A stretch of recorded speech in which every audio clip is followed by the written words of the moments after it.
there is a difference in understanding of nutrition that is played out, that is cross-applied from the mainstream body of like the human or the neurotypical subject onto the autistic body that does not serve their roles, because the way that they digest food and the way that they interact with food is fundamentally different than the way that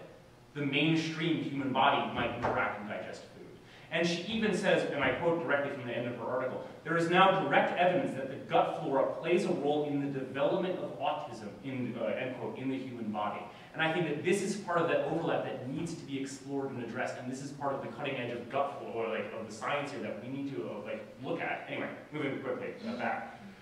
because I'm running almost out of time. This profoundly changes the way that we have to view both animal studies and disability studies. For the former, it doesn't just supercharge some of the claims made by the more astute and aware commentators like Timothy Mitchell and Kerry Wolf, but radically destroys the idea of a distinct human subject. In the world where human experiences, happiness, thought processes, and biology are determined, or at least prismed through, the non-human other inside us, and these processes continue and shift on a daily basis, then the human subject cannot, by any stretch of logic, be said to act alone. This means that questions of ethics dependent on either the understanding of intrinsic speciesability or a clear and fast distinction on any level between species becomes impossible, because the species line is always already too blurred to make such a distinction possible in the first place.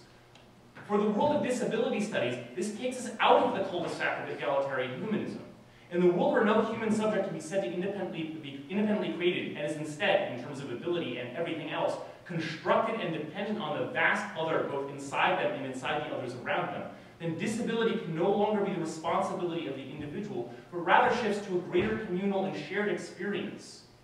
It is vitally important here that this not be read as a call for biological determinism or essentialism. Far from it. It is a call to recognize that the human biological entity is a largely indeterminate being who is shaped and changed in countless small ways by an almost infinite number of relationships within an almost infinite amount of others. This radical fundamental indeterminacy also recognizes that we are as much socially constructed by the discourse of other species as we are by our own. And I use the phrase own incredibly loosely. Finally, there are many other benefits for using this as a starting point for an eco-ability approach to the world. This rupture of even the possibility of accounting for a first-level intrinsic biological cause means that moving forward, we can shift away from the questions of blame that take up most of mainstream culture towards a question of how do we respond and move forward to the question of a disability or to the question of the non-human other in the first place, and make the world better for all oppressed subjects. It also helps us to deal with the fundamental problem of transmitting our message into mainstream society. By using the cutting edge of modern science and understanding of biology, we are able to find an easy message that is propagated almost under its own volition, while staking out a position ahead of cultural understanding, helping to determine the discourse that surrounds this before it is created.